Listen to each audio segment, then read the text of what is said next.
I see nowadays I'm paranoid, hooded up, ducking out the way that the cameras point, disgraced by the tabloids, cause they say we don't have a choice, but who are they to tell us what's fact from fiction? A rise in gas emissions, rash decisions, malnutrition and maddie pictures. They say it will change when they catch the villains. Well, with Saddam it didn't. Still Bin Laden's hidden, it don't make a scrap of difference.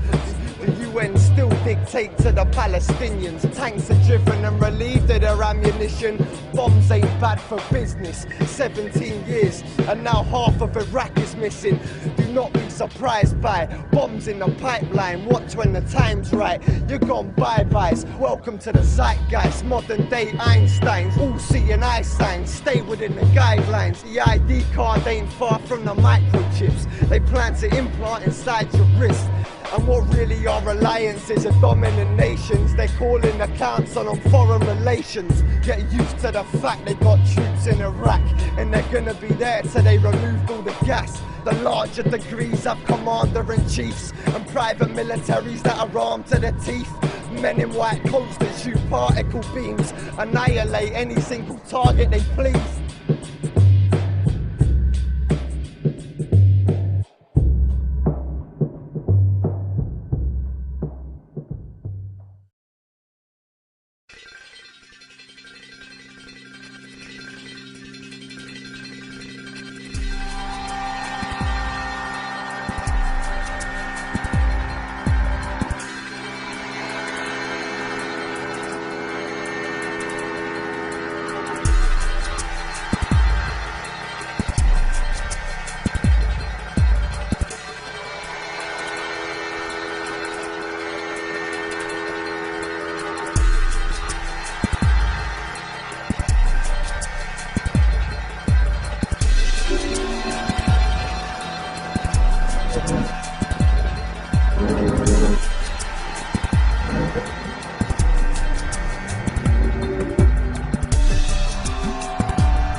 Ladies and gentlemen, David Icke.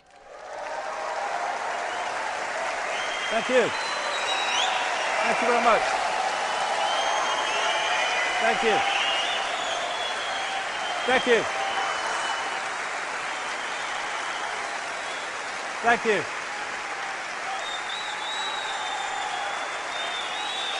Thank you very much.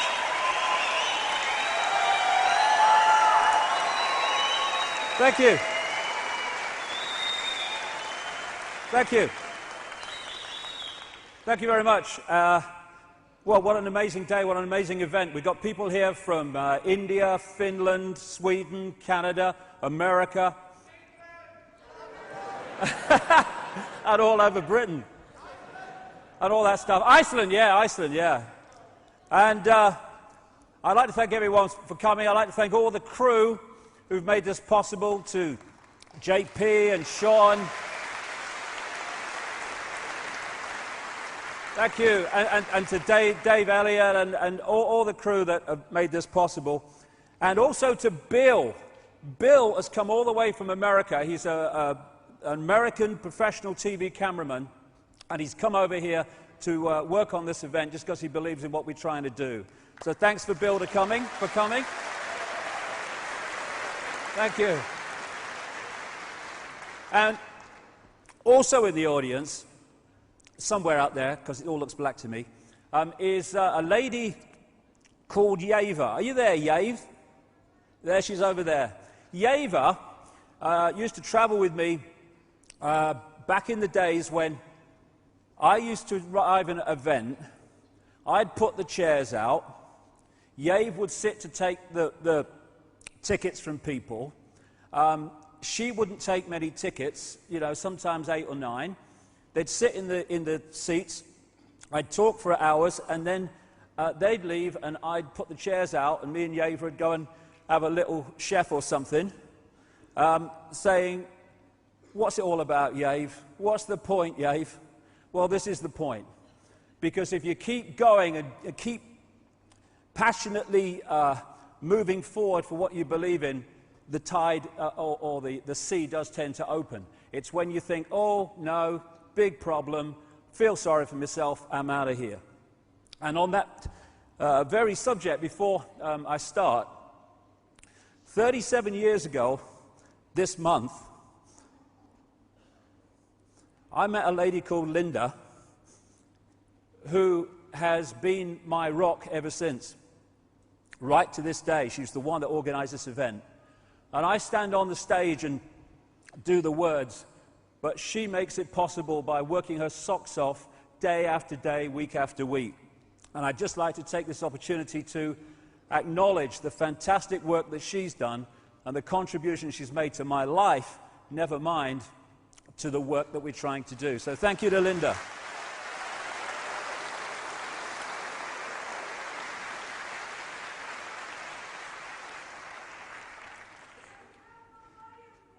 Now, free your mind. I can't hear you, so there you go.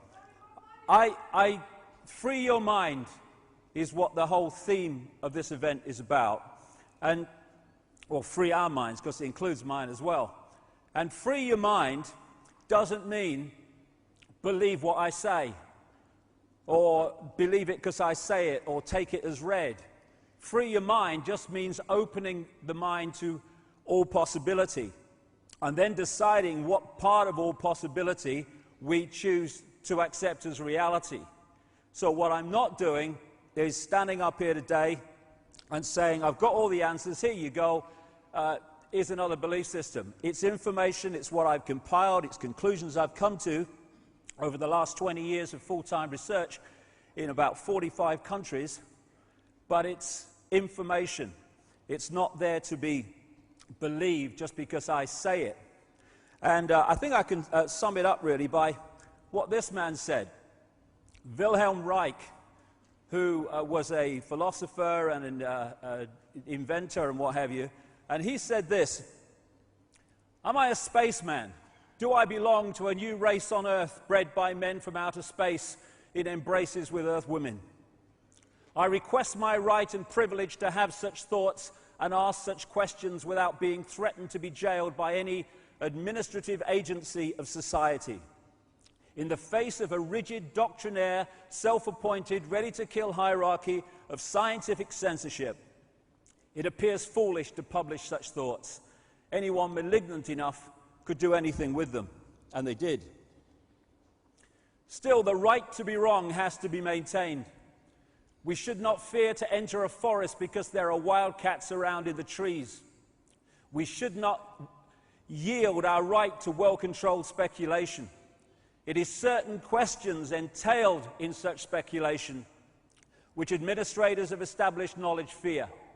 But in entering the cosmic age, we should certainly insist on the right to ask new, even silly questions, or apparently so, without being molested.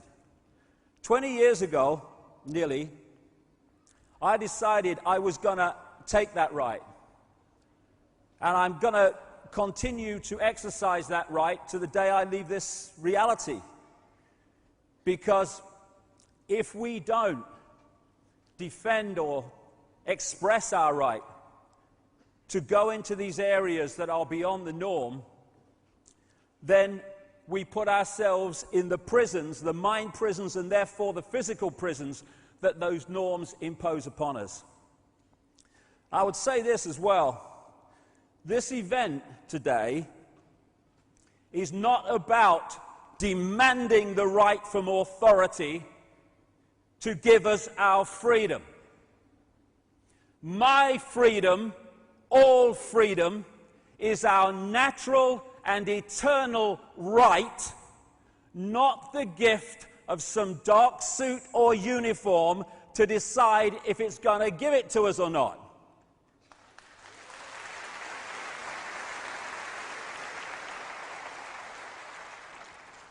And so this is also not a day for being intimidated and frightened by this big brother crap and all these goons in uniform who seek to impose someone else's will upon us.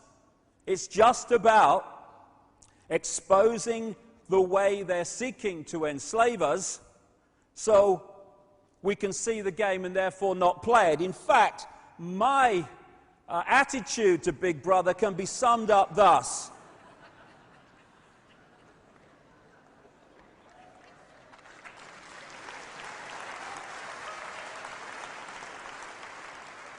Oh, Big Brother, oh my God. God, sod that for a lark. As Gandhi said, an error does not become truth by reason of multiplied propagation, nor does truth become error because nobody will see it. Put more simply, in his words again, even if you are in a minority of one, the truth is still the truth. And throughout history, we have seen small minorities of people who have pointed out flaws in the norm of belief, or at least questioned it, who've turned out to be so right that now with hindsight we go, how could anyone ever believe the earth was flat? Or that if you went far enough you would go off the edge. But people did, and it was the norm of the time. And we have norms now that are just as blatantly stupid, with not even the benefit of hindsight, the benefit of what we know now. This is today's flat earth. The fact that we live in the cutting edge of human evolution, the cutting edge of how far humanity has come, turning a planet of enormous beauty into a shithole ain't the cutting edge of human evolution. We're also being asked to believe, as Orwell said, war is peace, freedom is slavery, ignorance is strength. And we are at the cutting edge of human understanding.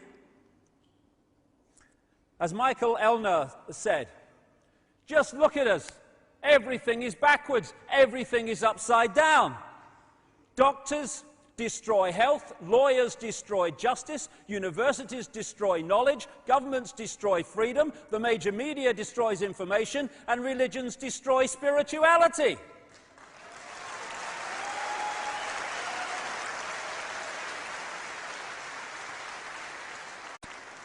I think there's more to know here.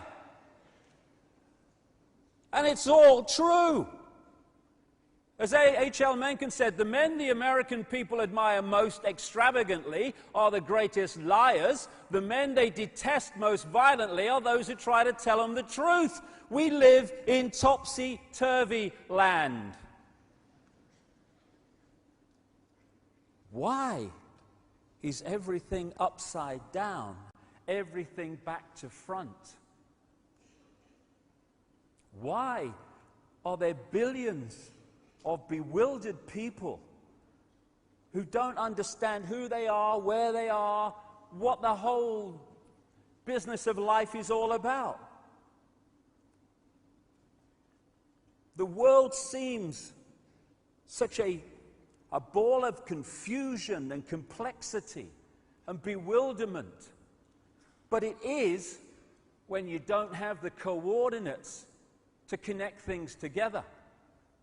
Because when you connect the dots, you start to see that apparent complexity as it's played out, an apparent bewilderment as it's played out, has a very seriously clear picture that emerges.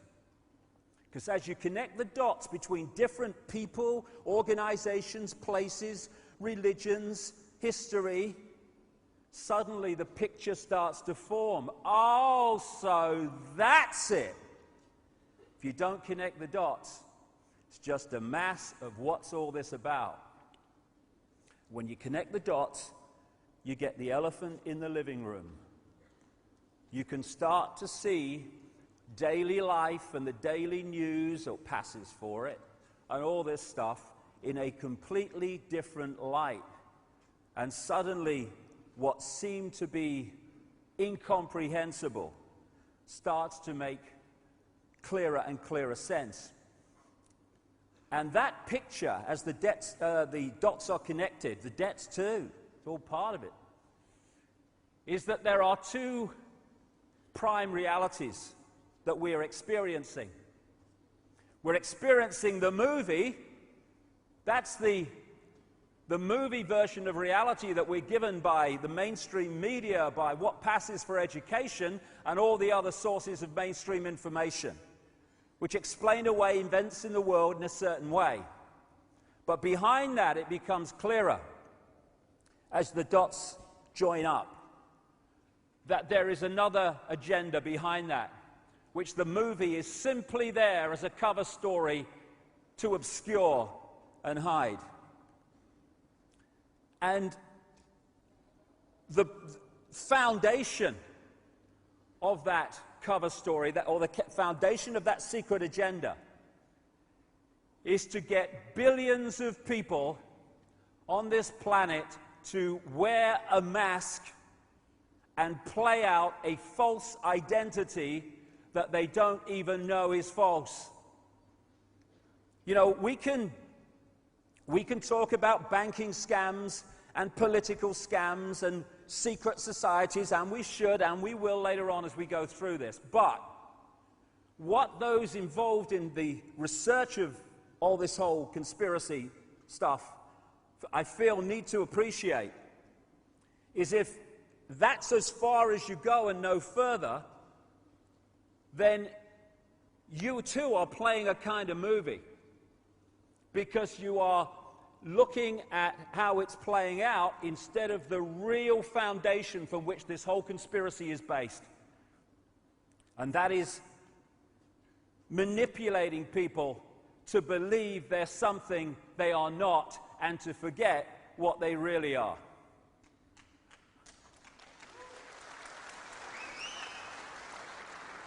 And what we really are is consciousness.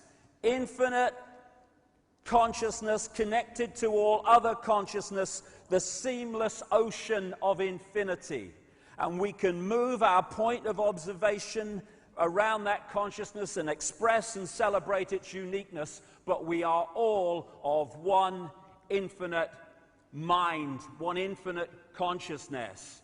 And the illusion of apartness is an experience of this reality, and its extensuation or accentuation by the manipulators is to get us to see ourselves and everything in terms of apartness instead of as a connected whole. This is symbolically, even more than symbolically, the situation that this whole conspiracy is designed to put us in a bubble of consciousness, which I call body consciousness, which is disconnected from its awareness of the full magnitude of what it is, to the point where it operates on a fraction of its true self and its infinite potential. So in that sense, you can get all that has been, is, and ever will be reading the frickin' sun and believing the date. That's how deeply disconnected we can get. For people watching this in other parts of the world, the Sun is a newspaper, and I use that word in its widest possible sense.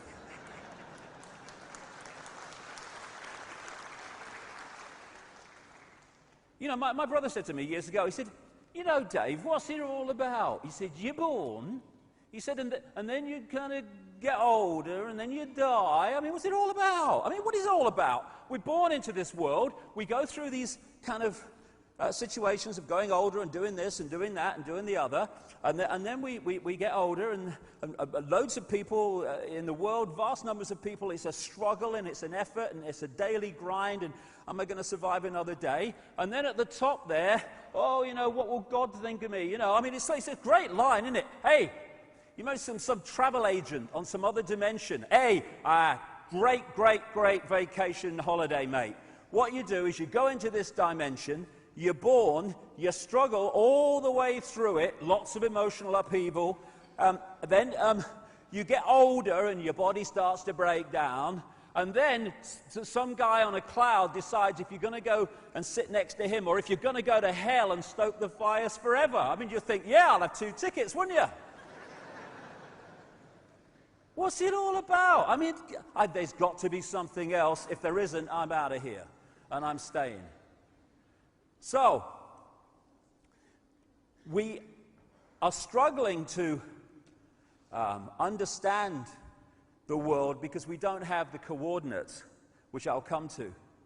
And it's obviously a world with some major problems in terms of its operation and the way it's run. Doctors destroy health.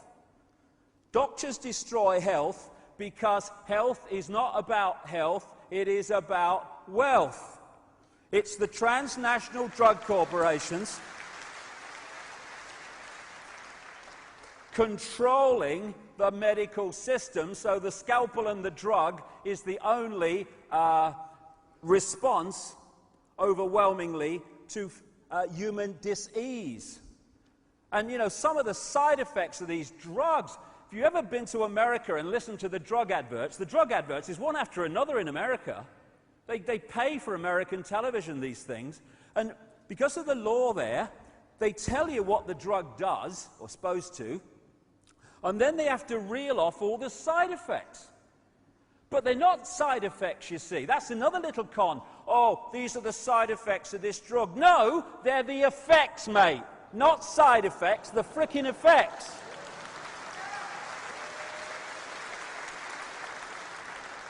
And I was watching one, this is a true story, last year. I was watching one, and it was for a form of Viagra, right? And it said, it told you what it was going to do, treat erectile dysfunction or bloody something. And then he starts reeling off breathlessly, trying to keep the money down, all these side effects. And this is not kidding you. He said at the end, and if you have an erection for more than 4 hours, consult your doctor immediately. Said it. And I'm sitting there watching the telly, and I'm thinking, what's he going to do?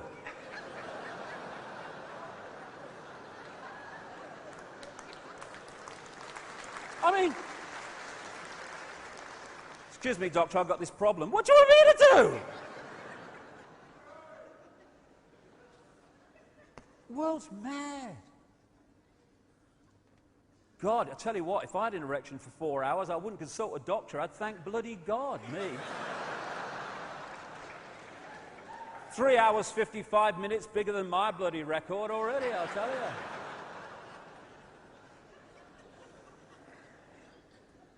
So Big Pharma runs the health industry, and it's not about health, and that's why doctors destroy knowledge. Doctors destroy health. Lawyers destroy justice. Of course they do, especially those that represent the state. And I love this one. When the state takes you to law, the people taking you to law have their legal bills paid by the people. The people who are being taken to law have to pay their own as well as the others. And then when someone wants to take the government on for something the government's done, the government defends itself with the money through the lawyers paid for by the people, and the person taking the government on has to pay their own as well as that. Universities destroy knowledge, of course. The one thing you don't want, if you want to create a centralized dictatorship, is a thinking, sharp-minded, open-minded, aware population that can see through your crap. So you sell them from cradle to grave the belief system you want. You just program their minds to see the world the way that suits your agenda. All over the world, we must have education. Yes, let's try it. Let's have some education instead of indoctrination of a belief system. Governments destroy freedom. Of course they do. I mean, governments are not there. Let's get this sorted out. Governments are not there to serve the people are there to serve the government and the forces that control the government. That's the relationship, and we need to understand that. You've got the dark suits who orchestrate, front up this political agenda for the Orwellian state, and they come from certain bloodlines, which I'll come to, and these people are such frontmen. You can have an idiot in power as President of the United States. It doesn't matter, because he ain't calling the shots. He's just signing the legislation into law. So much so that when he's doing press conferences, he's got this wire in his bloody ear telling him what to bloody say if he gets in trouble, which is most of the time. And this world is at the cutting edge of evolution. Mr. President, okay, that's good. Okay, now what we're going to do, Mr. President, we're going to have the big finish, the big Churchillian finish. Okay, go. Our enemies are innovative and resourceful, and so are we. They never stop thinking about new ways to harm our country and our people, and neither do we.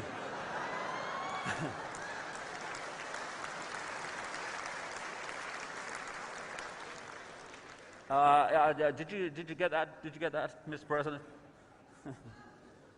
True quote.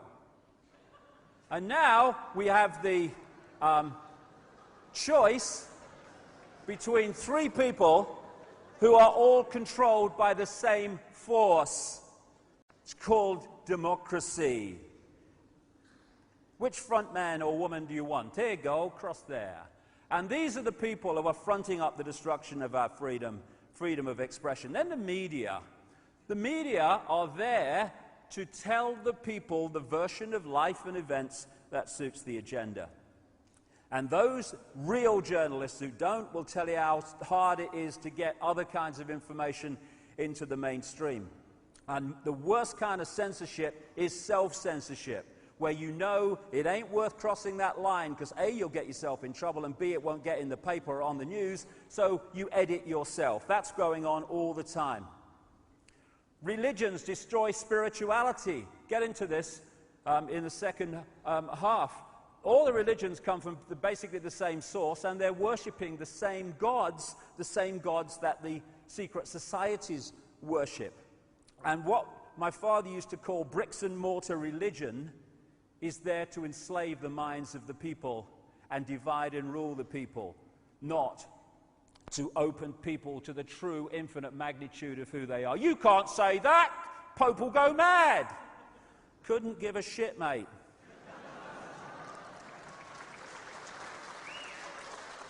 It's a mad, mad, mad, mad, mad, mad world which is sold to us as sanity and rational. And it's held together by what my friend Mike Lambert, who's in the audience today, calls repeaters. People just repeat facts because they've heard them from someone else, and then it becomes conventional wisdom, conventional knowledge, and everyone believes it. As Oscar Wilde said, most people are other people. Their thoughts are someone else's opinions, their lives are mimicry, their passions are quotation. And Mark Twain, I love this one, in religion and politics, people's beliefs and convictions are in almost every case gotten at second hand, without examination from authorities who have not themselves examined the questions at issue, but have taken them at second hand from other non-examiners whose opinions about them were not worth a brass farthing. There you have where the conventional knowledge, wisdom, this is how it is, mate, comes from. It's a war on the human mind and human perception so we see the world and ourselves in ways that allow this conspiracy to go on. And also, society is structured to keep us busy, moving. Oh, mortgage. Oh, my God, rent. Oh, my God, job. Oh, my God, what's happening? Oh, it's a credit crunch. Oh, my God, food prices. So no one goes, so that's what's going on, because you're too busy trying to survive. That's the idea.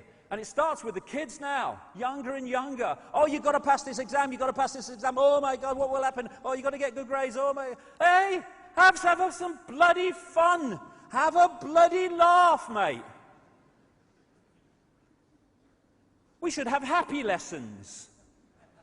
What makes you happy? Okay, we're going to do that today.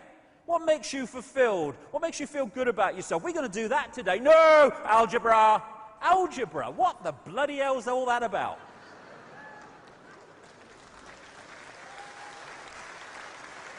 I could never work it out.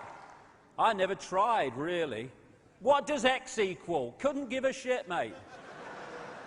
Whatever you say. Ain't bothered. I've lived 56 years, right?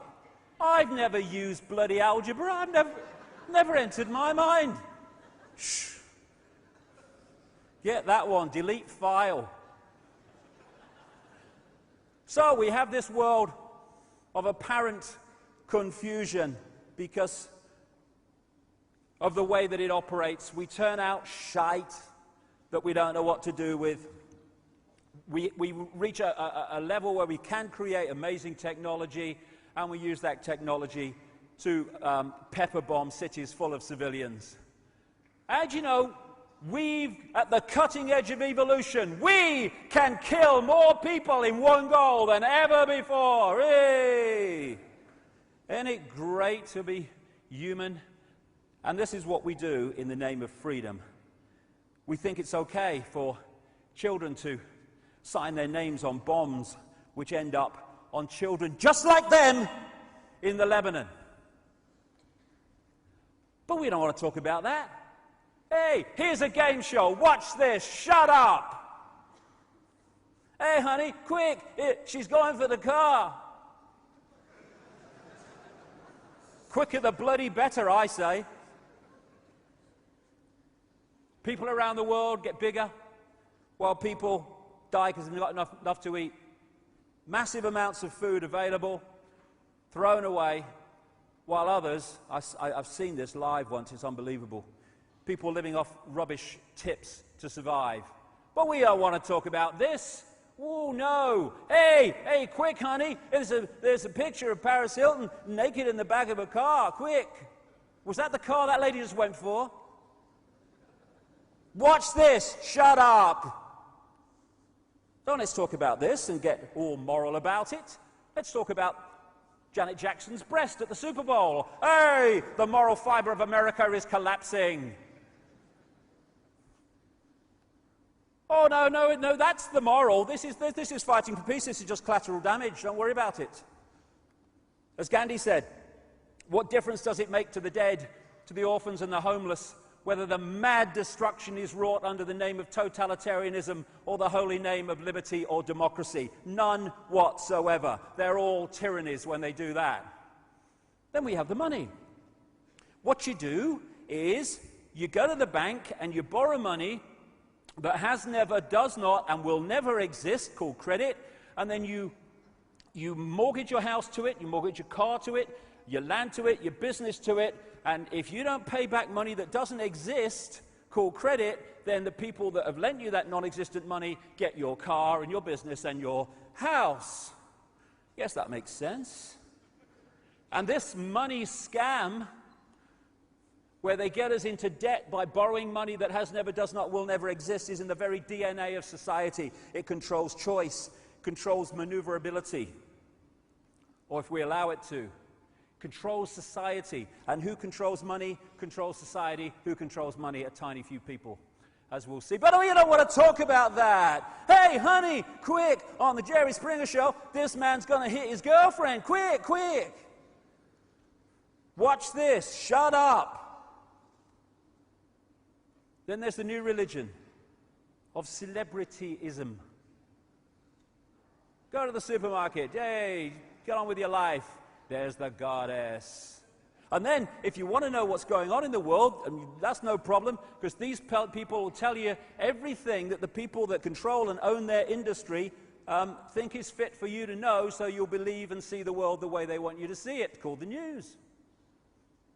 And then be afraid. It's a world in which we must be afraid all the time, must be afraid of not having enough money, afraid of what's going to happen in all areas of our lives, afraid of the future, afraid, survive, we must survive, or we must always be in a state of fearing not surviving. It's a crazy, crazy world. But why? Why is it an upside-down, lunatic world that we live in? People might say, oh, it's all a coincidence. It just happened like that. Well, I would say after 20 years of this, that it is coldly calculated to be like this because of the outcome that it gives those who are manipulating society in this way. And it's not just one level. There are multi-levels to this conspiracy. Yes, there's dark suits sitting around a table and orchestrating this to an extent, but they're still the gophers playing it out. It goes much, much deeper, and we'll go there as we go along today. The reason we are confused about the world and everything that goes on in it is because we don't have the coordinates. We don't have the coordinates from which to see how things fit together. I remember I was on the Isle of Wight ferry once, and what it does, it comes out of Portsmouth Harbour, it goes along the coast a little bit, and then it turns out and goes across to the Isle of Wight. Well, it was so foggy on this day that you couldn't see the land here, as you normally could. So you're going along, and you just see fog. And after a while, it seemed to me and others that it was just going straight. And I thought, this sodding thing's going to France. What's going on? And I said to one of the crew, what's happening? This is not going the right way, is it? And the next thing you know, the Isle of Wight pier appeared in front of us. It had actually gone absolutely the right way. But because I didn't have the coordinate in which to make sense of that, I was completely lost in the direction I was going. That was so symbolic of the way it works. So I'm going to go through a lot of coordinates today. Because when the coordinates are put into place, then what happens becomes, or what is happening becomes totally blatant as the dots connect. It's a duck. You're a journalist, aren't you? Yes. How did I guess? Coordinate number one. Who are we?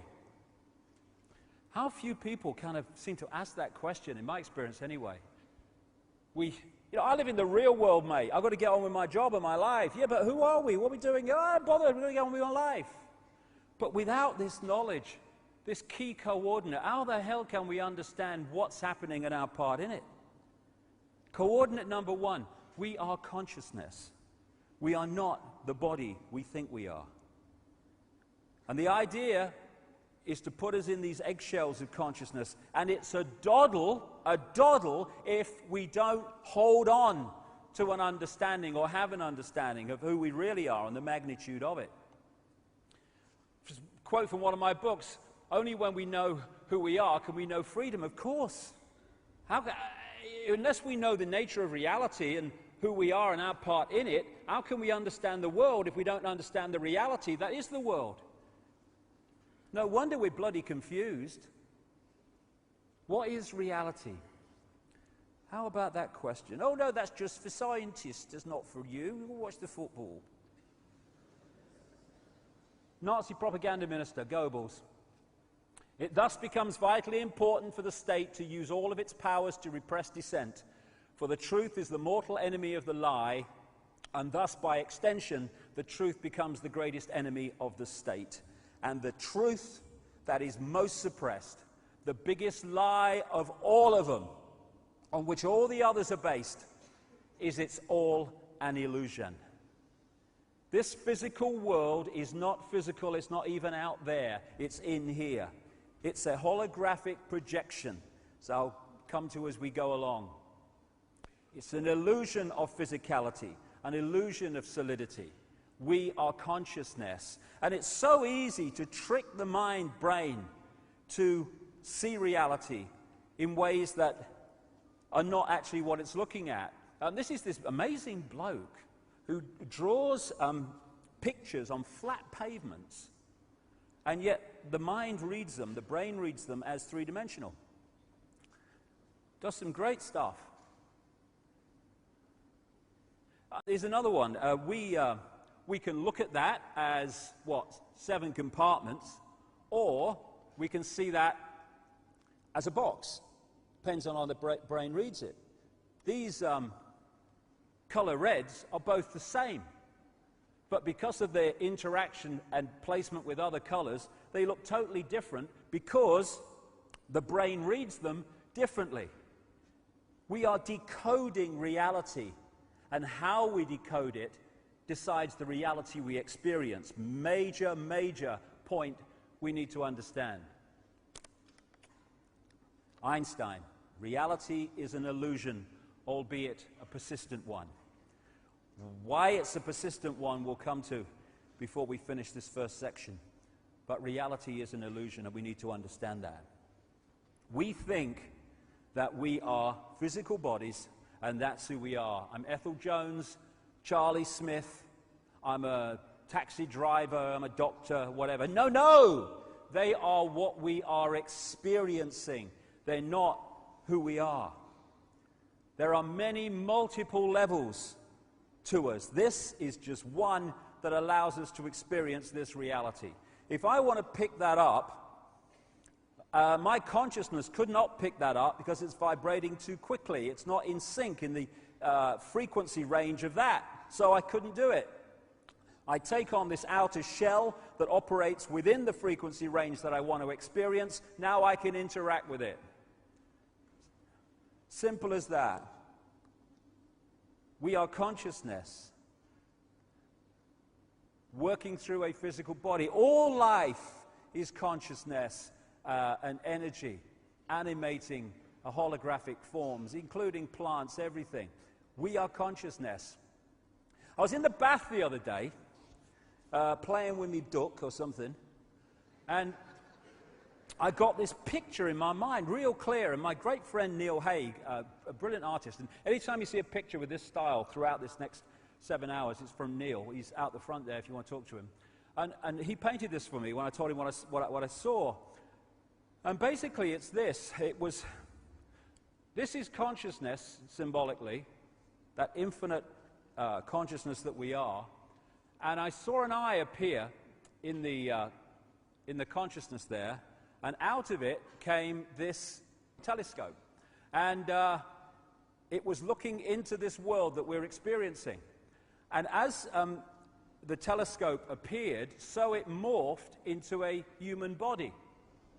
And that's what the body is. It's a telescope that allows consciousness to experience this reality of apparent division, and have the experience of that. But we've got trapped in the belief that that is the totality of who we are.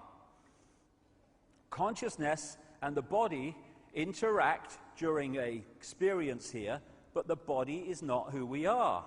It's interesting, this energy field we call the aura, whatever, you have energy coming down through the top of the head and out and going the other way, and it's like an electrical burst of energy going through the body, which throws out this electromagnetic field that we call the aura.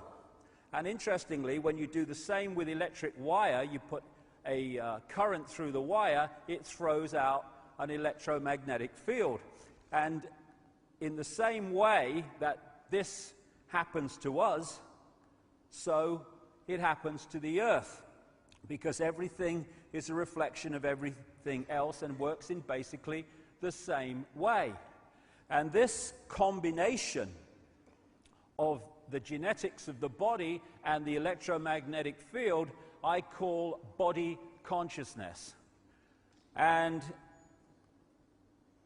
we have a choice of connecting that body consciousness level of our experience to the great infinite all that is, in which case we will have access to a massively expanded level of awareness and perception and be able to see through what we can't see when we're stuck in the body reality. Or, and that's what this is basically, this eggshell I talk about, it is the body consciousness, the auric field working directly through the body. And if we get isolated in that, then our level of reality perception and what we can perceive and expand our mind to understand is massively suppressed. And this is the situation that we face in this world. People who are infinite consciousness operating at the level of body consciousness. And that's exactly where the manipulators want us. Because if we are not connecting out there and getting our insight, inspiration, intuitive knowing from out there, then where do we look to get a fix on who we are and what's happening in the world? We look that way, through the ears and the eyes. And who's controlling that information? Those that control the media, education, etc. Gotcha.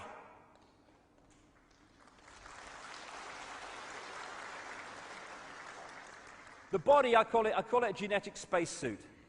And it's kind of funny. You know, if you were on the moon with someone and an astronaut started thinking he was his spacesuit, I mean, crikey, can you imagine? Hey, Houston, we've got a problem. Bill thinks he's his spacesuit.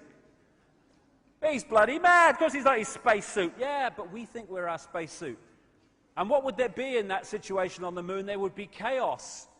Well, that's why there's chaos here, because we believe we're our spacesuit. That's what makes racism so insane.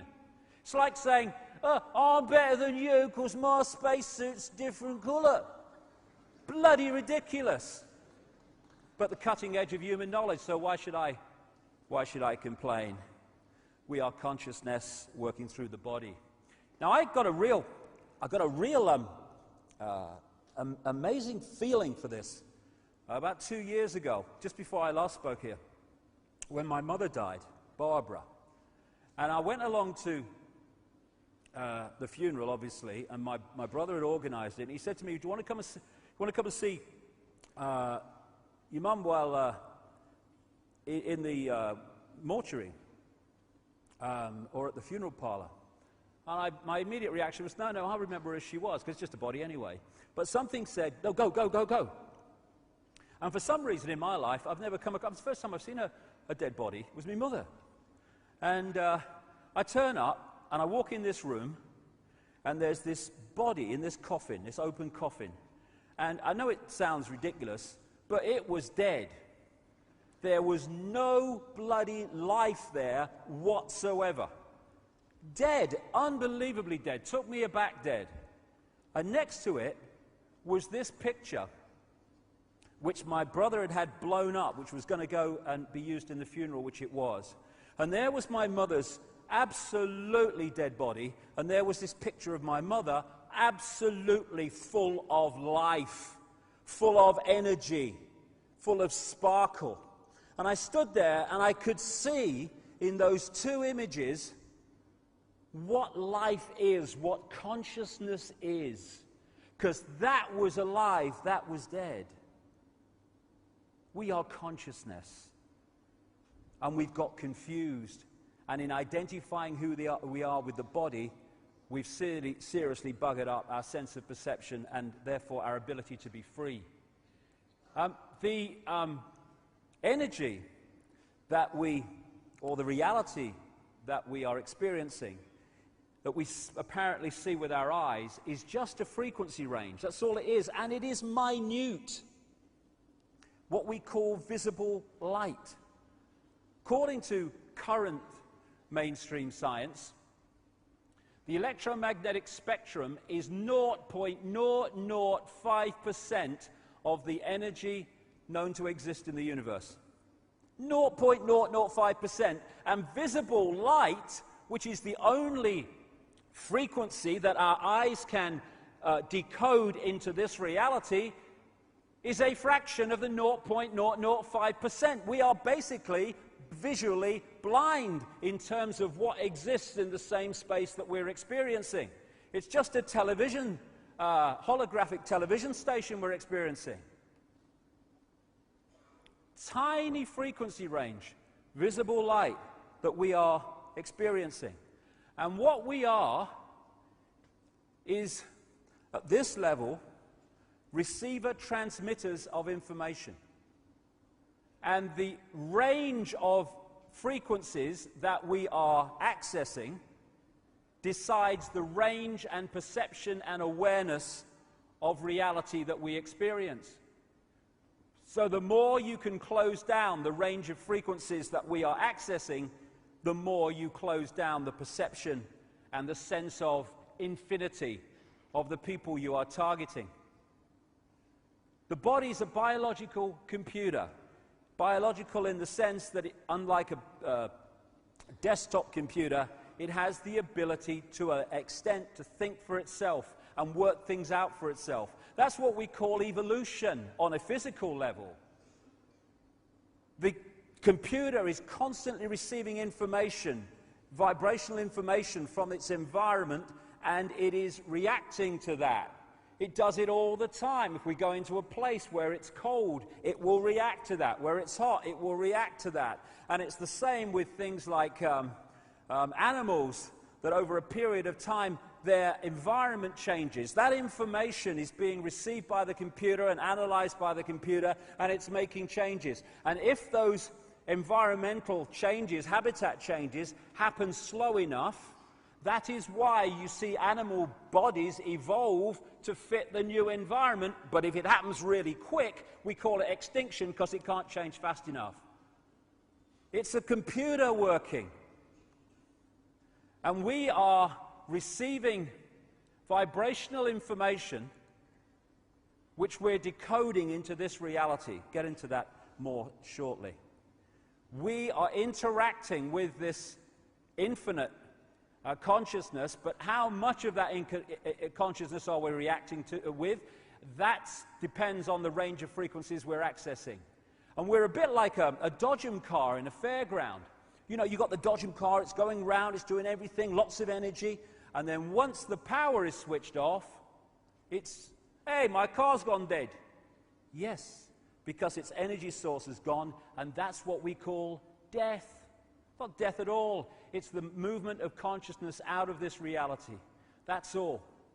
What we call near-death experiences have enormous amounts of common stories about what they experienced when they left the body and then were returned when their body was revived. Stories that support massively what I'm saying here today about the fact that we are consciousness and the body's just a vehicle.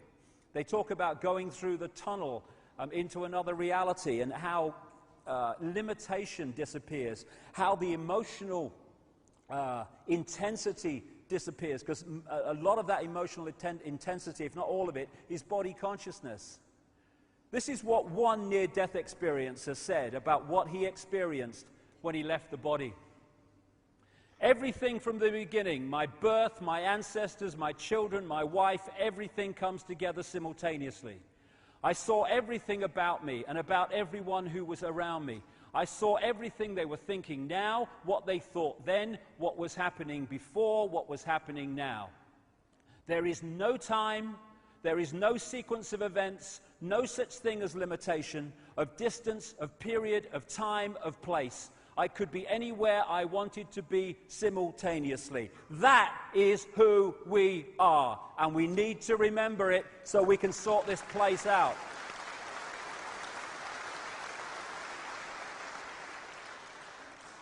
What do you mean there's no time? That's stupid. Oh, right. So, manufactured time is on my wrist.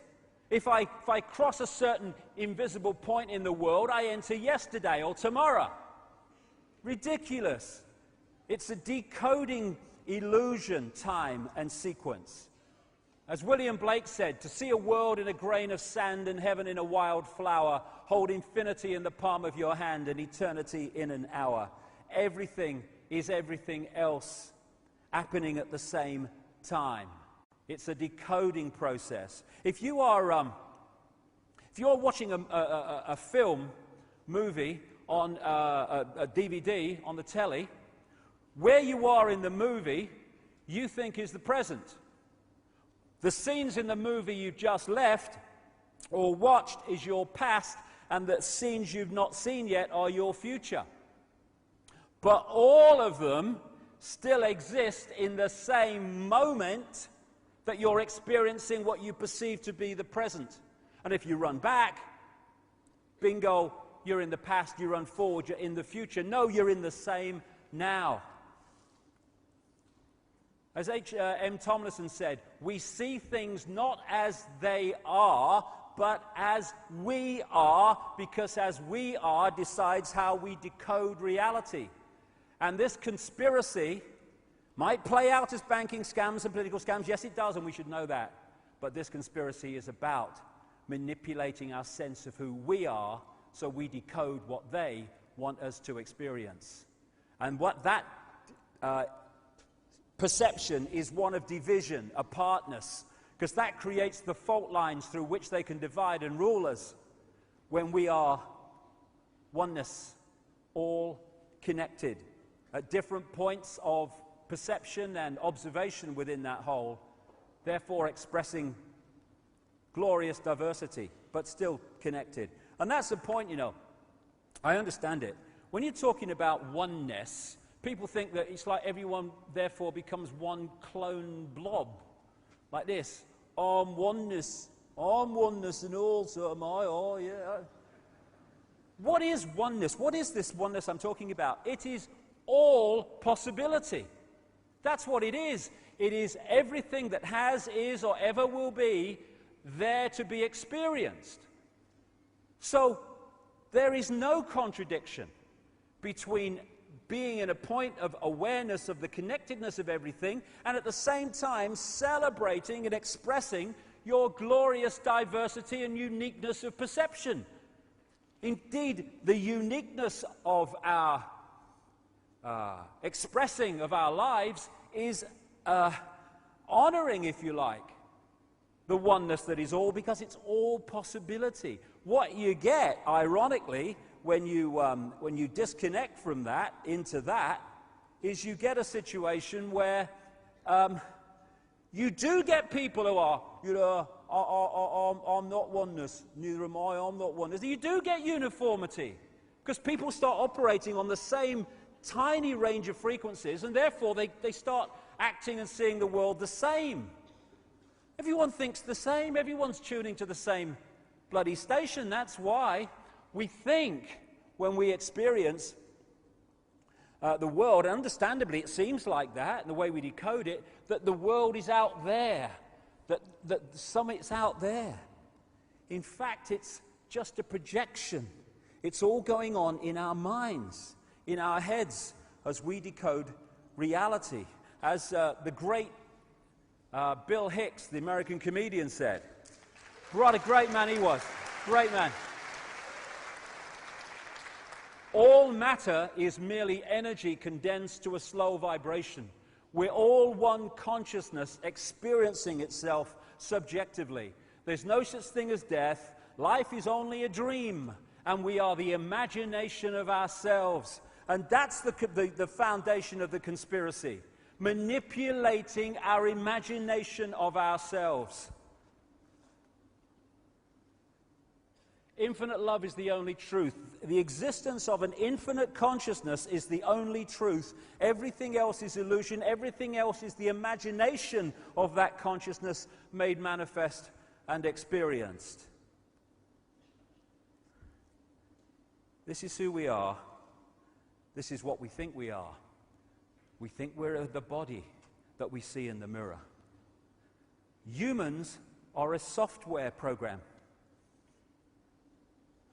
It's like playing on the computer a certain piece of software. We call it genetic inheritance and all that stuff. And from that we get what we call personality. We get all the other genetic traits, and we think they're who we are. It's a software program. Cultures, This different cultures, they're software programs. Nothing wrong with them. Love them, experience them. Illusions only control you when you think they're real. When you know they're illusions, play with them, have a laugh. But they're software programs. We're not human. That's our experience. It's not who we are. Even my body's the same. Even mine. Lost a bit of weight, you know. Been off the booze for 3 months, that's why. This is an article in the San Francisco Chronicle. DNA is a universal software code. From bacteria to humans, the basic instructions for life are written with the same language. Even the cutting edge of mainstream science is now beginning to turn its mind to the fact that this is computer, and this may well be a illusory, almost computer game. If you look at the codes that make up DNA, A, C, G, and T, or in my case, G and T, G and T, G and T. Oh, no, give it up. I gave it up 3 months ago, sorry. These 4 codes, depending on where they are in relationship to each other, decide so many things. They decide if your body is a mouse or if it's a human. And the difference in the coding compared with the difference in how it expresses itself in the different physical form is minimal. And if you look at those codes in the Matrix movies, very, very similar, because the principle of that movie is correct. On one level, we are a digital, energetic construct operating beyond human sight. And the reason now they're talking about what they call human-computer interface, where they can get the computer to be worked by the brain without any movement of the hands, is very, very simple. They're connecting 2 computers. One immensely, staggeringly more advanced than the other, but still the basically same principle. What they don't tell us is that's how it is. When you look at the human body from a point of view of a computer, it ticks almost every box. Well, it does tick every box I've come across so far.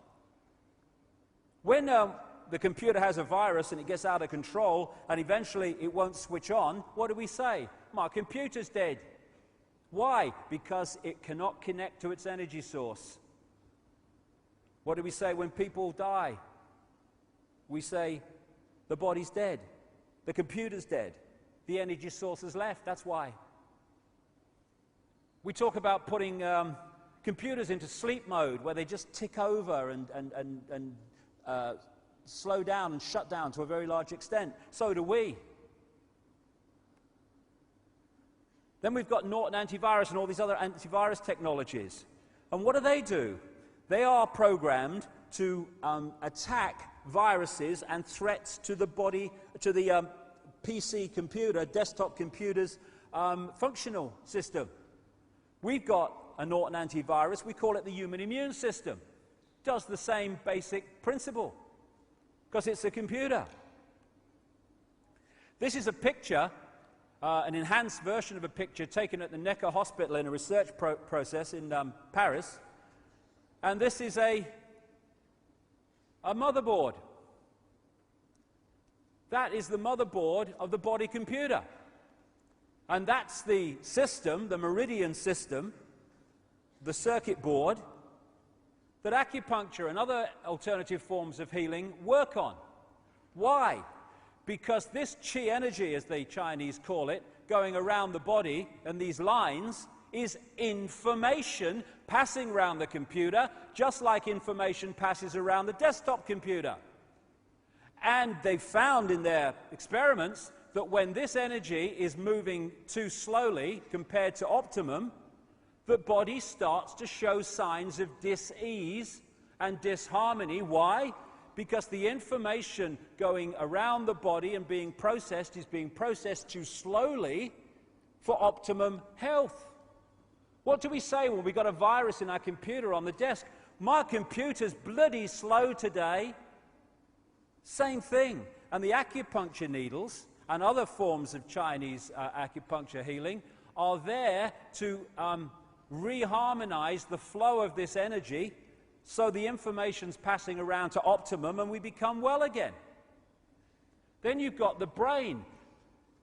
The so-called brain of the computer, as they call it, is the central processing unit, the CPU. The brain of the body is the CPU of the body computer. It's the main processor of information, receiving and sending out. And it's decoding information all the time, and therefore creating our reality. The DNA and the genetic structure is like the hard drive. And the hard drive is passed on through what we call procreation, which is like, on a computer level, two hard drives fusing to create another hard drive, which is a combination of the two. And together, the genetic structure and the auric field make up body consciousness, which has an awareness of its own and can function in this world pretty well, even without connection to out there. Pretty well, I mean, it can survive. But it's a manipulator's bloody dream. All these things we call cultures and races and people and personalities, they're software programs. This is a guy called William Sheridan. He was in a New York hospital waiting for a heart transplant, and he went on an art therapy course. And he's meeting the mother of the person who donated his heart there. This was his art when he went on the course. He then had the heart transplant, and when he was recovering, he went back on the art therapy course and started doing things that were much more sophisticated compared with the real basic stuff he was capable of before. He had no idea where it was coming from. The art therapist had no idea where it was coming from. And he asked, because through various means he managed to talk to the mother of the donor, he asked her if her son liked art at all. And it turns out her son was crazy about art from a very early age. He wanted art materials rather than toys from the age of about 18 months. And doctors who have studied this connection between attributes appearing out of nowhere and personality changes in the recipient mirroring the personality of the donor, that research is now pretty extensive. People like the lady who had lungs transplanted, who was frightened of heights, and then started climbing mountains. She didn't know for a long time when she was doing this, but the lungs came from an avid mountain climber. And it's kind of, oh, this is strange. How can this be strange? How can this be? How can this happen? It's because it's a computer download. The recipient organs and the energy field that goes with it are downloaded into the recipient's computer and then become available to affect the personality and to affect the abilities and attributes of the receiver. My great friend Creda Mutwa in Africa, the Zulu shaman, he told me when I called him, I talked to him about this some years ago, and he said, oh yes, he said, in Africa when they used to eat people, he said it was a golden law that the people who they were eating had to be boiled to a certain temperature and for a certain time, because the legend was that if you ate them without that being done, then you became them. You took on their personality. Now, one of the great ways that we identify with being this is I'm a man or I'm a woman. And nothing wrong with that. It's an experience. They're very different experiences. Great, fabulous. It's an illusion. Enjoy it. But we get caught in the illusion that they're who we are. Suddenly we are in a place where we can get manipulated and diverted. Now, how can who we are be a man and a woman when the nature of that can be changed by chemical change? This is not, but it's a chicken indicating the story I'm going to tell. Freaky the chicken. You might have heard that story a few years ago. Freaky the chicken started out life as a hen, laying eggs, all that stuff. And then suddenly, because something happened in the chicken's body to create massive amounts of testosterone, it grew a comb, it started crowing at dawn and chasing the hens.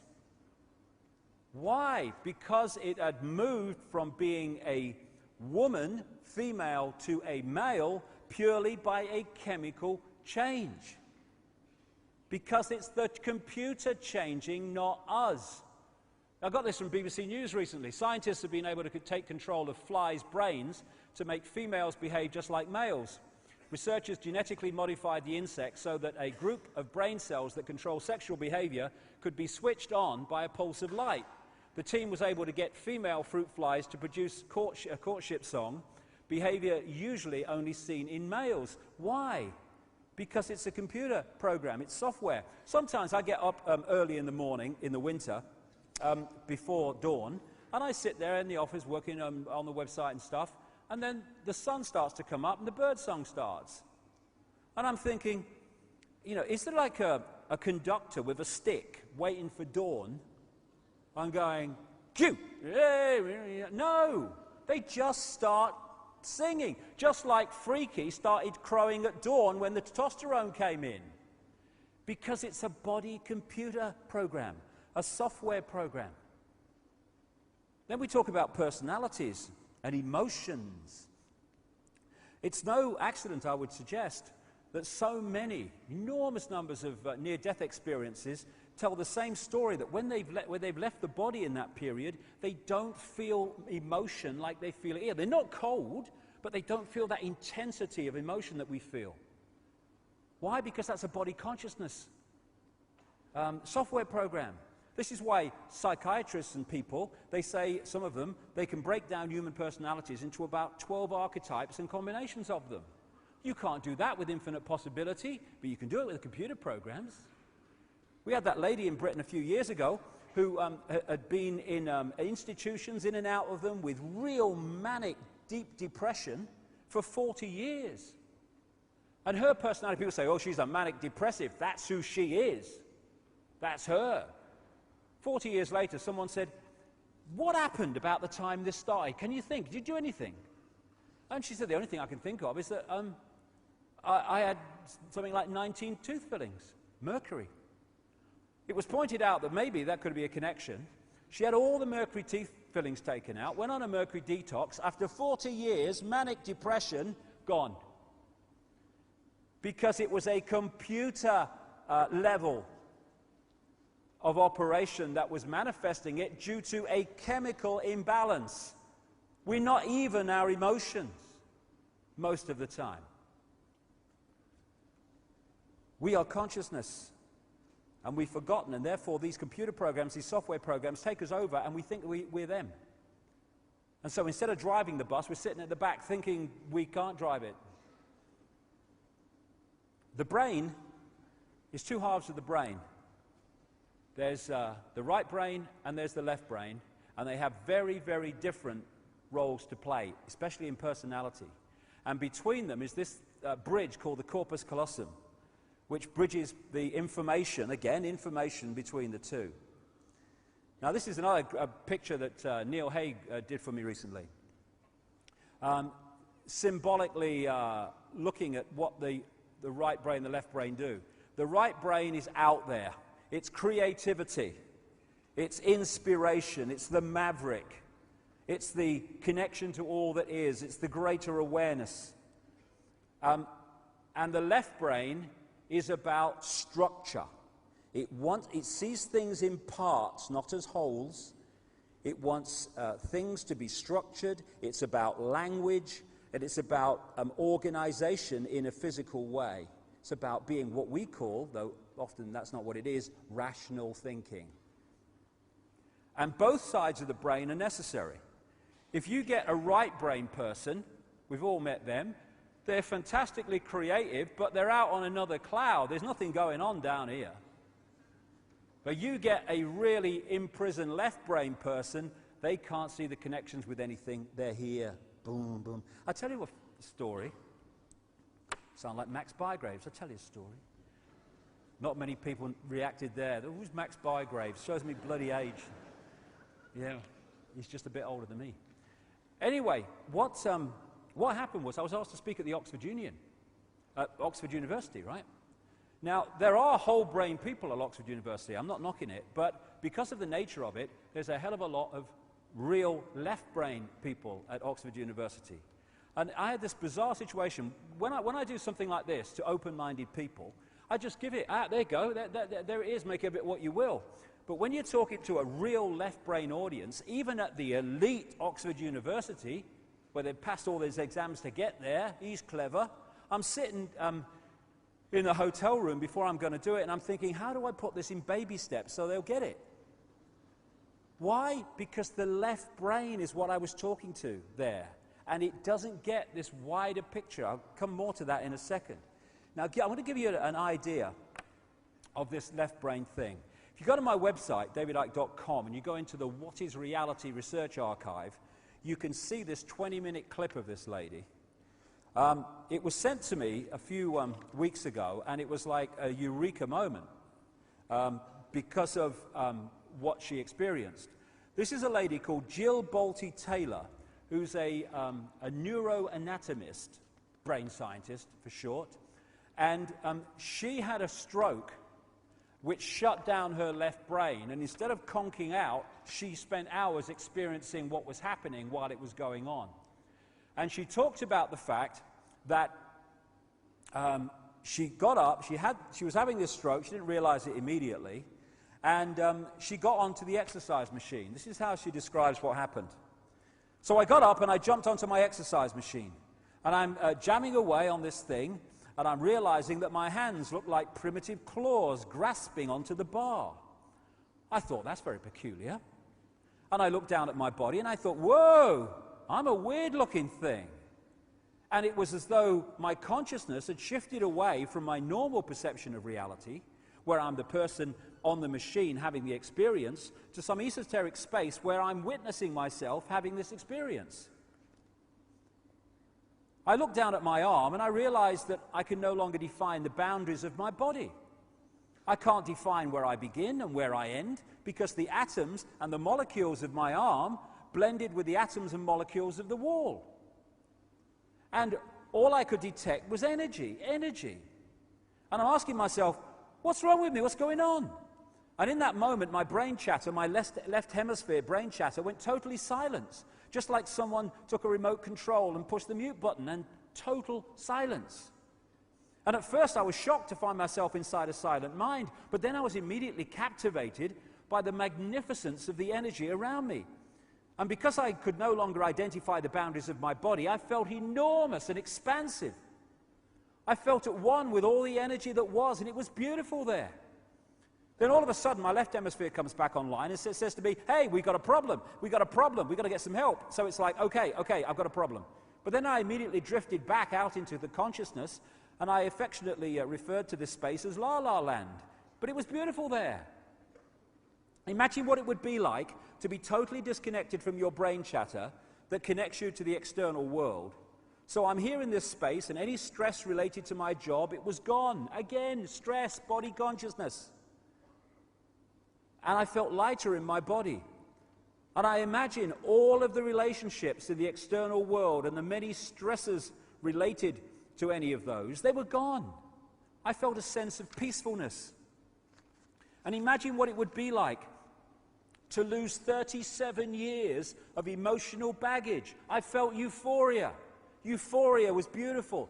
And then my left hemisphere comes back online and it says, hey, you've got to pay attention, you've got to get help. And I'm thinking, I've got to get help, I've got to focus.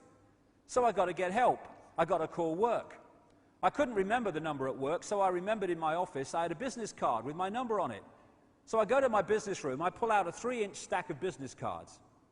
And I'm looking at the card on top, and even though I could see clearly in my mind's eye what my business card looked like, I couldn't tell if this was my card or not, because all I could see was pixels.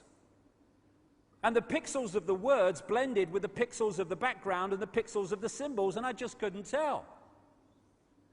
And I would wait for what I call a wave of clarity, and in that moment, I would be able to reattach to normal reality, and I could tell, that's not my card, that's not my card, that's not my card.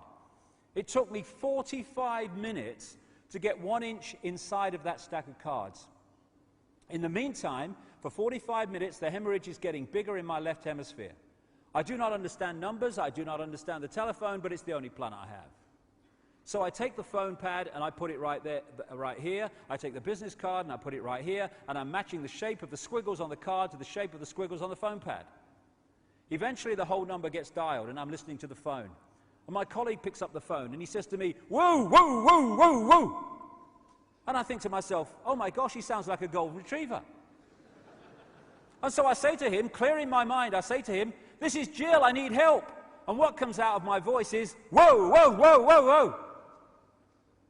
And I'm thinking, oh my gosh, I sound like a golden retriever.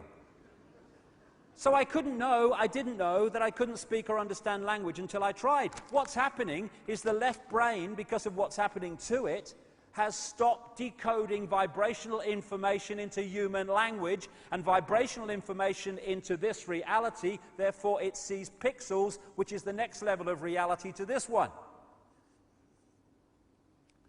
When I awoke later that afternoon, I was shocked to discover that I was still alive. When I felt my spirit surrender, I said goodbye to my life, and my mind was now suspended between two very opposite planes of reality. Because I could not identify the position of my body in space, I felt enormous and expansive, like a genie just liberated from a bottle. What a wonderful expression of what it is. And my spirit soared free like a great whale gliding through the sea of silent euphoria, nirvana. I found nirvana. I remember thinking there's no way I could ever be able to squeeze the enormousness of myself back inside this tiny little body. But I realized, but I'm still alive, and I found nirvana. And if I found nirvana and I'm still alive, then everyone who is alive can find nirvana. And I picture a world filled with beautiful, peaceful, compassionate, loving people who knew that they could come to this space at any time. And that they could purposely choose to step to the right of their left hemispheres and find this peace.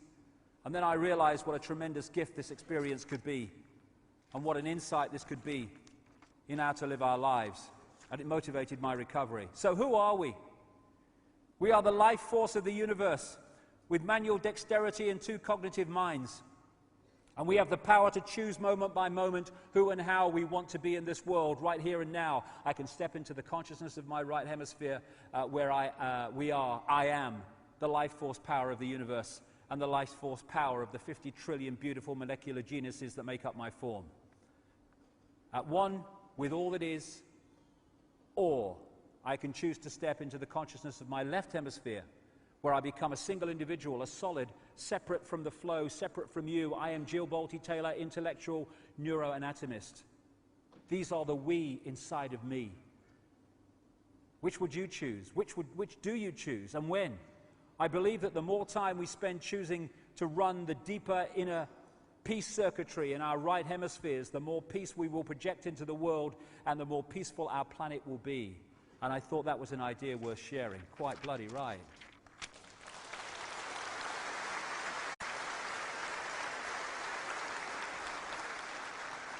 And that is someone experiencing what I'm saying here, that we are decoders of information, and this is an illusion. It is a decoded holographic illusion. And this bridge, the corpus callosum, is a target for those that manipulate us big time. When we take psychoactive drugs, I did it twice, about 2003. It's quite an experience, but I don't feel the need to do it again. What is happening is it's affecting the way our brain, mind, bodies decode reality. And it is opening up a wider range of frequencies. And that's why we experience extraordinary things. How can this be? This is not real. No, it's not real here, but it is real. And other times, you access frequencies that are so far out there, the left brain can't work it out. I call it bugger me time, you know. Bugger this, I can't work this out. And you get these kind of amazing concepts and energies and consciousness coming at you, and the left brain's trying to work it out. Well, you've got to decode it into something, you know, and it's like, all right, it's a turquoise eagle eating a Big Mac. Okay, I'll do that. And then you go, hey, man, I had an incredible trip last night. I saw this big turquoise eagle. It was eating a Big Mac, you know. No, that was bugger me time. It couldn't work it out, mate, what was going on. And this is the target. The left brain. The soldiers on the door. This is a key to understanding this conspiracy. The whole of society is structured to turn people into left-brain prisoners who experience reality through that version of perception. Apartness, division, I am Charlie Smith. I must jump over everybody. To succeed, I must be a success. People must say you're successful. That's my identity, that's my sense of self. And so what they do, look at the system. If you want to progress within the system, this left-brain society we live in, then you have to be very, very good at passing exams. You go to school, you pass exams. And what are you doing in exams? You're taking information given to you, you're putting it in the left brain, you're holding it, you're regurgitating it out on an exam paper by telling the system what it's told you to believe. If you're very good at that, you go to university. If you're really good at that, you go to Oxford University or Cambridge or Yale or somewhere, unless you've got a few quid, in which case you go anyway, like George Bush. Anyway. And then you choose your speciality. If you're very, very good at university at passing exams, boom, boom, boom, boom, boom, boom, then you get great degrees, and then you get your speciality, and you go into being a doctor or being a scientist and being even a politician, all these people. And therefore, all these people that are in the positions of power within the institutions that control and dictate the reality and direction of society are all, by the time they get there, fully paid up prisoners of the left-sodding brain. That's why scientists can't get it, most of the mainstream ones, because they're so in ear. How can they understand concepts of reality in ear? They can't. That's rubbish. I can't see it, taste it, hear it, or feel it, so it can't exist. But it does. No, it can't exist. And I'm a scientist. I'm clever. And so, if you look at society, you'll see more as the months go on. You are looking at a society designed to put the centuries across the entrance to that. So this doesn't talk to itself, and they don't become whole-brain people. We become prisoners, and that prison is the prison of the left brain. That's what it is, essentially. René Descartes, the French philosopher and mathematician, said this about finding a way to express self-identity. I think, therefore I am. I would take it a stage further, and I would say at the body consciousness level, I compute, therefore I am. What we've been subjected to is mass hypnosis. Mass hypnosis, just like the stage hypnotist and the stooges on the stage, where the hypnotist puts into the stooge a programmed version of reality, a belief in reality. And then what happens is that belief edits reality to fit the belief. So suddenly they see an elephant in the audience. There's no elephant in the audience, but there is in their reality. They taste a potato and eat a potato and taste an apple, because although the electrical signal of the taste of the potato has gone to the brain, the imposed belief, the program, recodes that signal into the taste of an apple. The person is tasting an apple while eating a potato, because this is what MSG does in food. They call it a flavor enhancer. What is it? It tricks the brain to decode more taste than is actually in the food. That's what it is. And we're dealing with a mass version of hypnosis on the people of this world. Paul McKenna, he's a hypnotist and works with the mind of people, television shows and stuff like that. I watched, maybe you saw this, it used to be on the internet, I don't know if you can see it now, but it was from the Top Gear program on BBC. And if you haven't seen it, what happened was this guy, Richard Hammond, he was put under hypnosis by McKenna, and the first part of it was they were out filming at a racetrack. And of course, once you're put into a trance, a programmed reality, you lose the memory of being put into the programmed reality. That's how it works. Nothing's happened to you in your mind. So Hammond's just about to get in a car to drive McKenna around the track, and McKenna just went like that with his fingers, and Hammond went, boom, gone. And McKenna said to him, when I bring you back to a waking state or worse to that effect, you're not going to be able to know anything about how to drive a car. He's come back, he has no idea that's happened. Sits in the car, got the key in his hand, doesn't know what to do with it. Completely lost. Doesn't know the first thing about driving a car. So they come back to the studio live here, and they have a laugh about it and everything, and Hammond thinks it's all over. But, you know, McKenna's sitting there and everything. And then McKenna does the same thing in the studio. Hammond, And he tells him that this car, this toy car, is actually his real Porsche 911 Turbo or something, some flash bloody car. And he goes over and he gets into it, thinking this is his real car. That's what's going on in his mind as he decodes reality. And then Jeremy Clarkson drives this one into the side of this one. He reacts as if he's just pranged his real car. Why? Because reality is being decoded in his mind. And to him it's real. And that's what's happening to us all the time. We're asleep.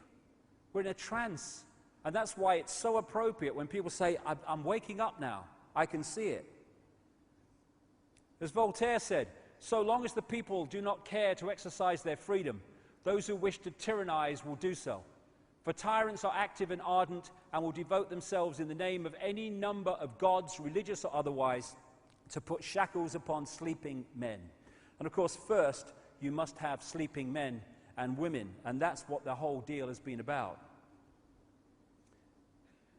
You are getting sleepy, sleepy, sleepy, sleepy. Good evening. Now tonight's news. These people are hypnotists, don't realize it.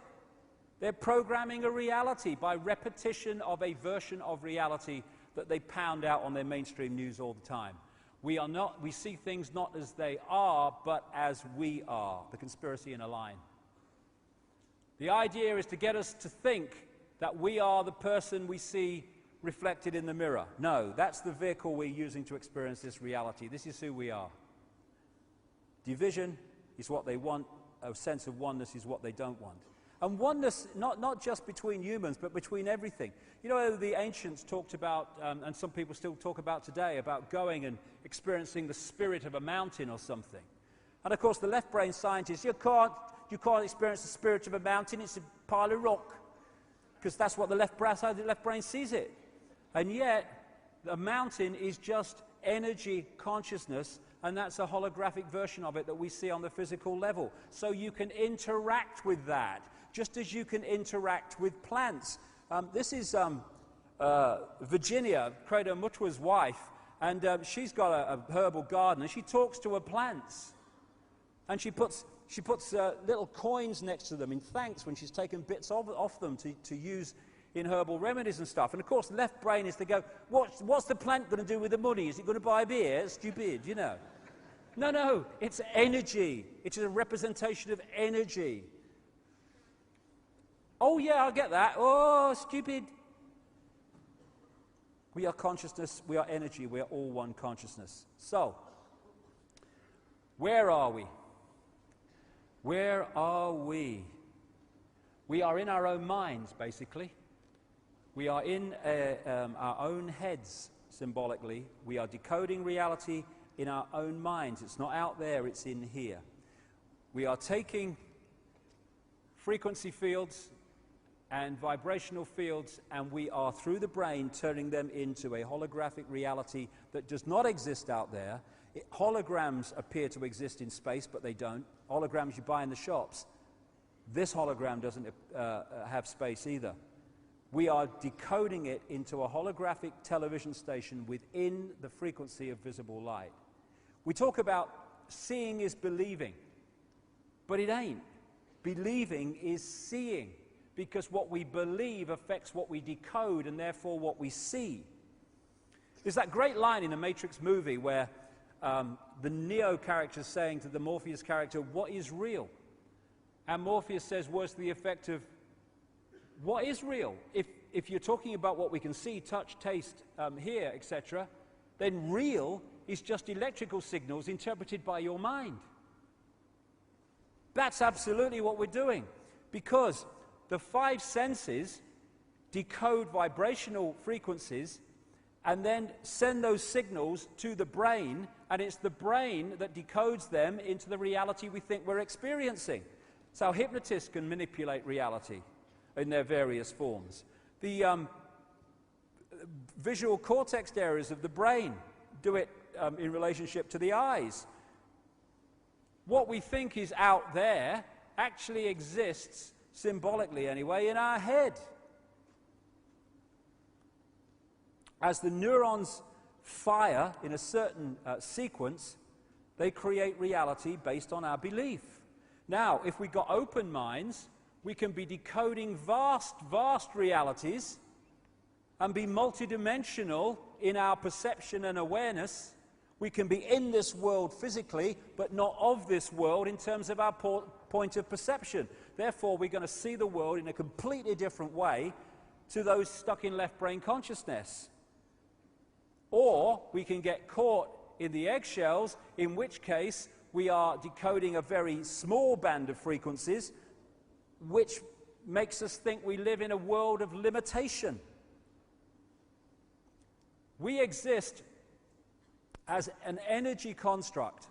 These are the vortex points, the colors here, we call them chakras, wheels of light in the Sanskrit language. The vortex points in the body. When this goes through the decoding process, it becomes the holographic image we see as a human being.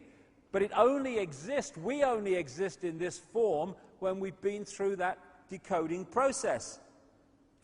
In this book, The Holographic Universe, great book where he pulls together, Michael Talbot, the scientific information supporting the idea that this is all a great hologram.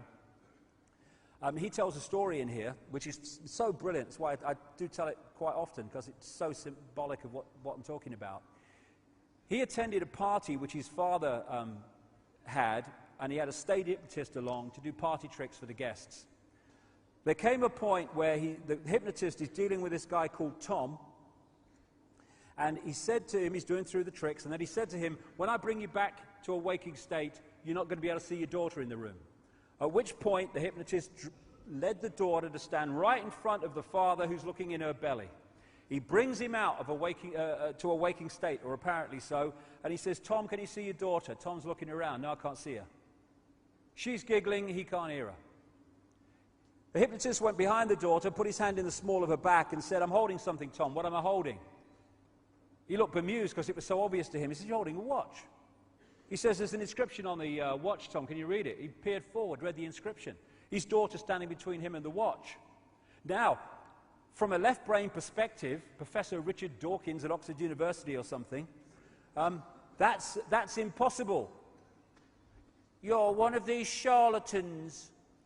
But of course, from a left brain perspective, it's not possible. But when you realize the nature of reality, it is possible. Why? Because his daughter is an energetic construct on that level. And unless her father decodes her energetic field into a holographic representation he sees as his daughter, she ain't going to exist in his reality.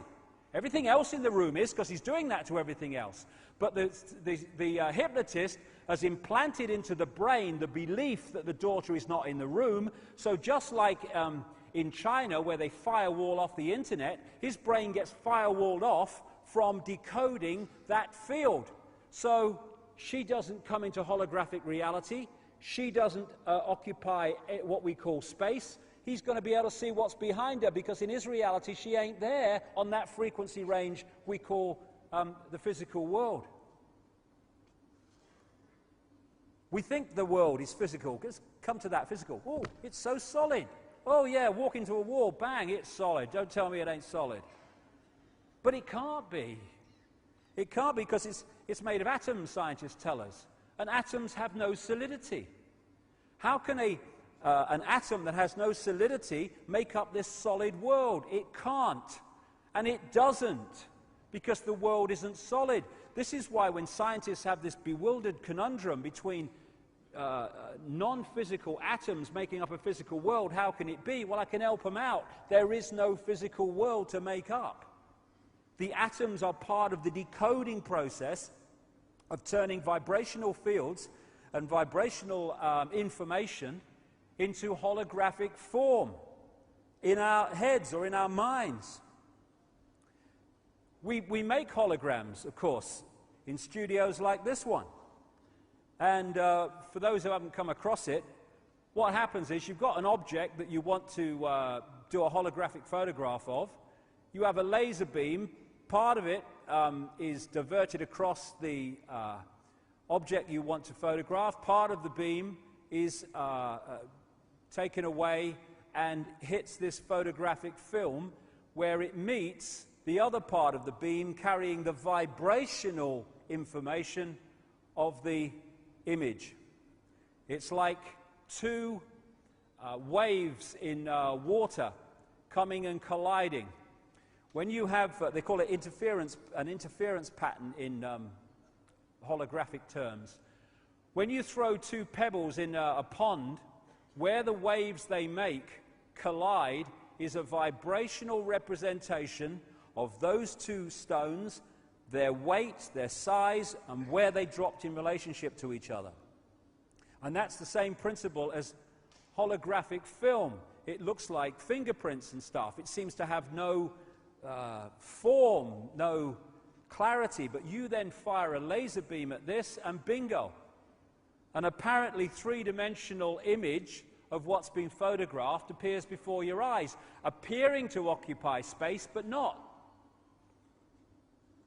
These are all holograms. Some of them, the best ones, can look as solid as you and me.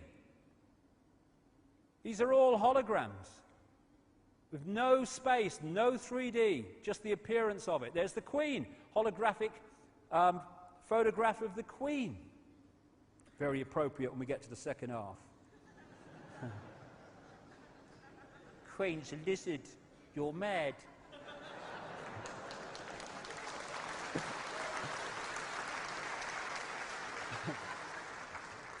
These are not very good holograms, but you see how they could appear three-dimensional. Planets. You know, we can have three-dimensional things now on computer games. And that's what we're doing. Taking vibrational information and decoding it into a holographic world that appears to be out there, but isn't. So, in a decoded state, this is what the world looks like. In an undecoded state, they are energetic vibrational fields. This reality has a number of levels, the coded and decoded levels. So we're living in a virtual reality game, basically, of great sophistication. And when we know that, we can enjoy it. When we don't know that, we can become enslaved by it, and we have been. And scientists, it's funny you see, because these scientists, the left-brainers, there are now some real cutting-edge mainstream scientists in some parts of the world who've opened up the right brain, and they're very impressive people. But and they're starting to get this now. But the left-brainers, I mean, it's like, you know in the pantomimes where someone's standing on the stage and someone, like a monster or something, comes behind them, and the audience is going, "He's behind you!" And they turn round, and the other person turns round with them, and they go, "There's nobody there. He's behind." It's like that with science, because they're trying to work out these realities, but of course, as they're trying to work it out, their brain is decoding it into a holographic, apparently solid world. But they can't get at it because everything they touch, everything they look at, boom, it's hologram, boom, it's hologram, it's solid, it's real. So this is why scientists have to open their consciousness if they're going to get to the deep levels that we're talking about today. The other great characteristic of a hologram is that every part of the hologram contains a smaller version of the whole. Extraordinary characteristic. So if you cut a holographic print, those wavy frequency fields, the interference pattern, into 4, and you fire a laser at the 4 pieces, you don't get a quarter-size part of the whole picture, you get a quarter-size version of the whole picture. Everything is a smaller version of the whole. And that is why this works, and what it's based on, if people started to realize it. Things like reflexology and acupuncture and these other alternative forms of healing They can find parts of the body, this is reflexology, acupuncture is the same, that reflect in different parts of the body, the bigger parts of the body, so they can treat the heart from a point on the foot or the hand. Different parts of the ear, you can treat different parts of the body from a point on the ear. Of course you can. It has to be like that because the body is a hologram, and so the ear is a smaller version of the whole in the way it works. We have this thing, this line that people say, oh, everything's as above, so below. Yes, because it's a hologram. So, this is why the human energy field is mirrored by the Earth's energy field, because it's a hologram. And every part of the whole, at all the different levels, is a smaller version of the whole. What we are living in is a holographic internet, as I call it. If you look at what we call the internet, which we use on our computers, the only place the internet exists in the form that we perceive the internet, websites and graphics and colors and texts, is on the computer screen. It's the only place it exists in that form. Everywhere else, it's electrical circuits, mathematics, on-off electrical signals, all the rest of it. Same with television. The only place that television exists as we perceive it is on the screen. Everywhere else, it's frequency fields, mathematics, and electrical systems. And it's the same with us. Jean Fourier, a Frenchman, he developed something called the Fourier transform, which allowed pictures to be turned into frequency fields, broadcast, and then decoded into pictures. That's basically what our brain is doing on a vastly more sophisticated level. So what is the matrix, this holographic internet we live in, or think we live in? We are part of its projection. It is energetic information. That's what it is. And we decode that information, and what we decode and how we decode it decides our experienced reality. Decides what we experience. We are crystals, basically. And so often, of course, in receiver transmitting, you see the use of crystals. The membrane of every cell, and we have trillions of them, is a crystalline substance. DNA is a crystalline substance. This is the membrane of a cell. And electrical signals make these gates open and close, letting in what's good for the cell, keeping out what's bad for the cell, etc., etc. Which is why when we get involved in disruptive electrical and electromagnetic situations, these can open and close at the wrong times and lead to ill health. But we are crystals, and we are transmitter-receivers of information. And this was an article on DNA that I read. From the characteristic form of this giant molecule, a wound double helix, the DNA represents an ideal electromagnetic antennae. Yes, of course it does.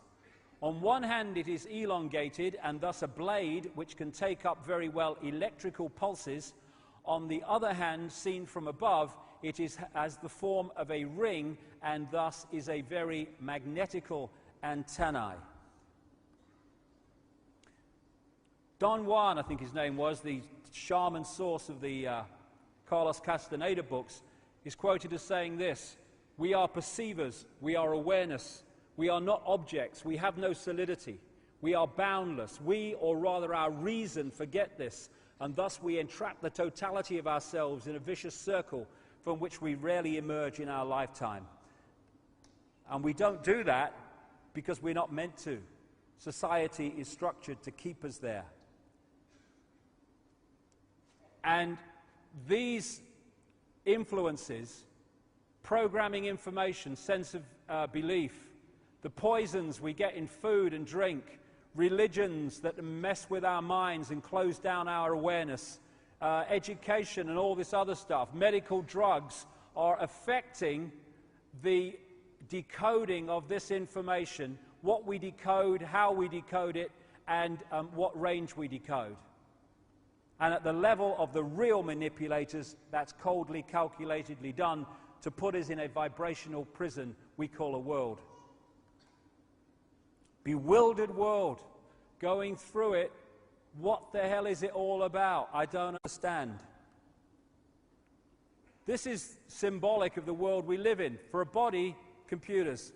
And we tap into this World Wide Web, you might call the cosmic internet, the holographic internet. And it's not, this is symbolic, the wires between them, because it ain't like that. It's like this. This Brixton Academy has wireless internet. It's here, everywhere, around us. We can't see it. It's not affecting our perception at all.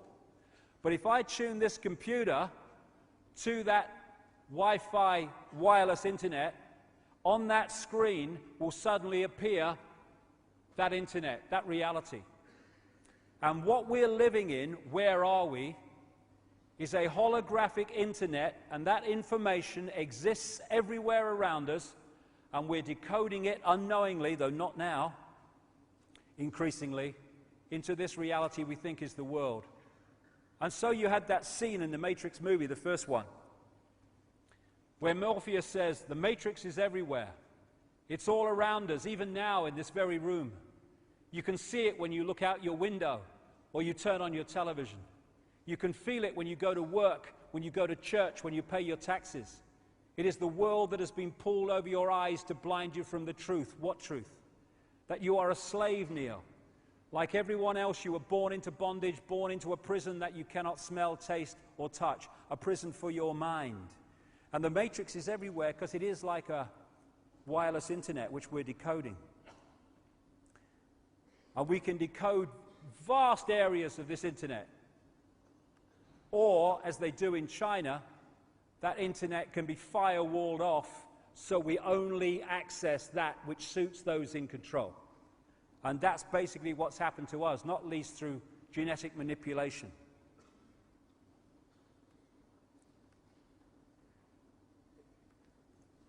So what is reality? It's the frequency range that we are decoding, and it's how we are decoding it. So when you've got miracles, there are no miracles. No such thing.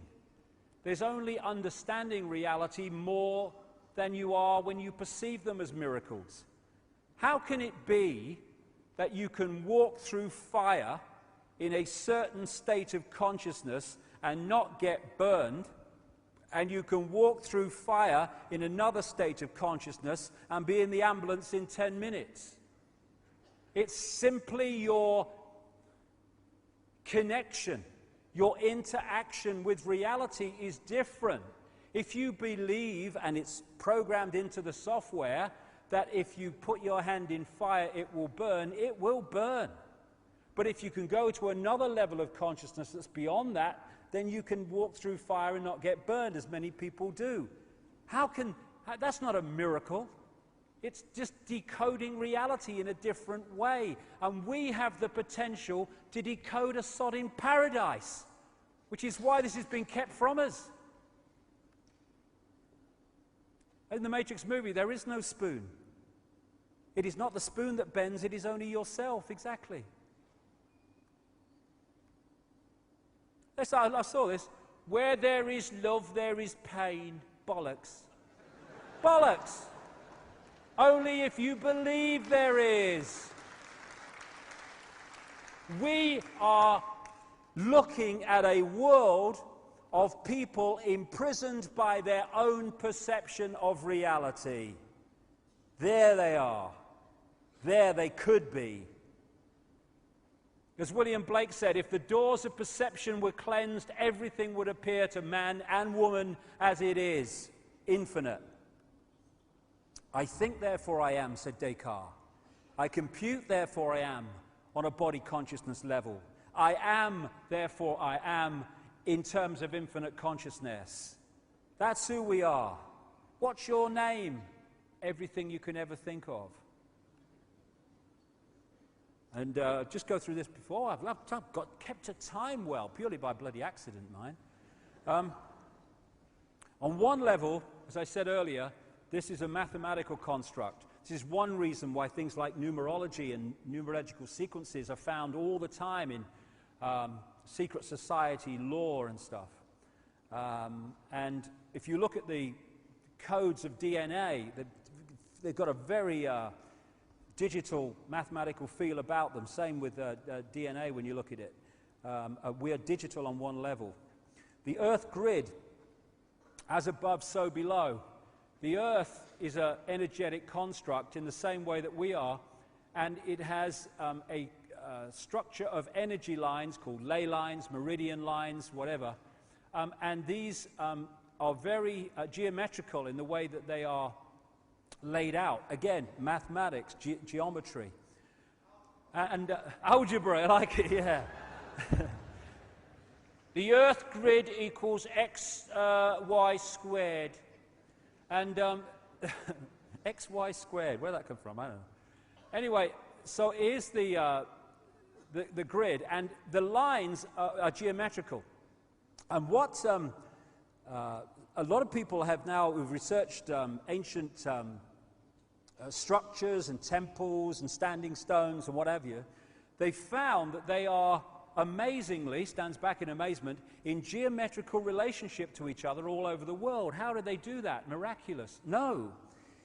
If you have that ancient knowledge, and I'll come to that in the second half, or the second section, you know where these vortexes are. If you put a temple or a construction on that vortex, it is going to be in relationship geometrically to these other ones because you're putting it on a geometrically formed grid.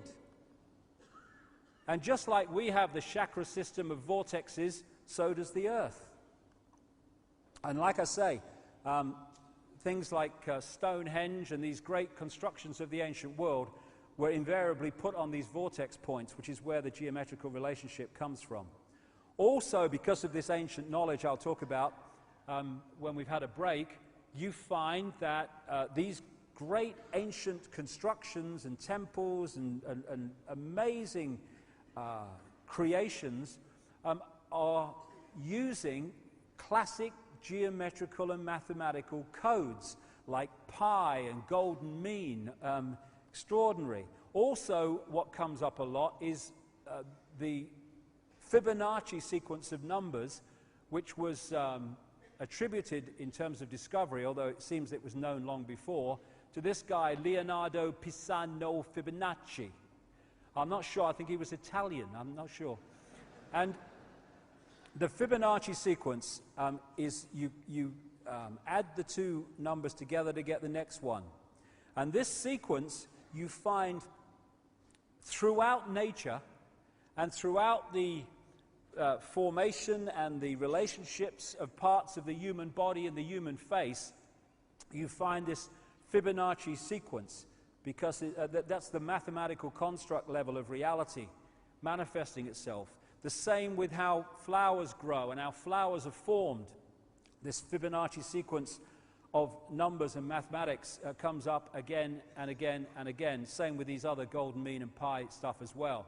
So this guy, Stephen Marquardt, an American doctor who studied the human face and the human body from, I think it was a point of view of cosmetic surgery, started to see this obvious correlation between these mathematical codes and sequences and the human body. And he said this: all life is biology, all biology is physiology, all physiology is chemistry, all chemistry is physics, and all physics is math, or maths as we say here. And he might have added, and all maths is energy, because that's the next level of it. We live in a almost a mechanical construct on one level as it plays out, and through things like money and other things the manipulators have introduced and controlled, they're controlling the way or influencing the way this construct operates and turning us into robots and parts of the machine when we are infinite consciousness. It's the same with astrology. When we're born at a certain time, we pick up energetic vibrational fields that are around at that time that are affected by the relationship of the planets of that time, the sun at that time. And they can influence us because this affects our body consciousness auric field, and as we go through the sequences through our lives, as the planets move, we are going to be affected by them in a different way to someone born at another time in the cycle who will carry a different vibrational field and therefore interact with the planets in a different way.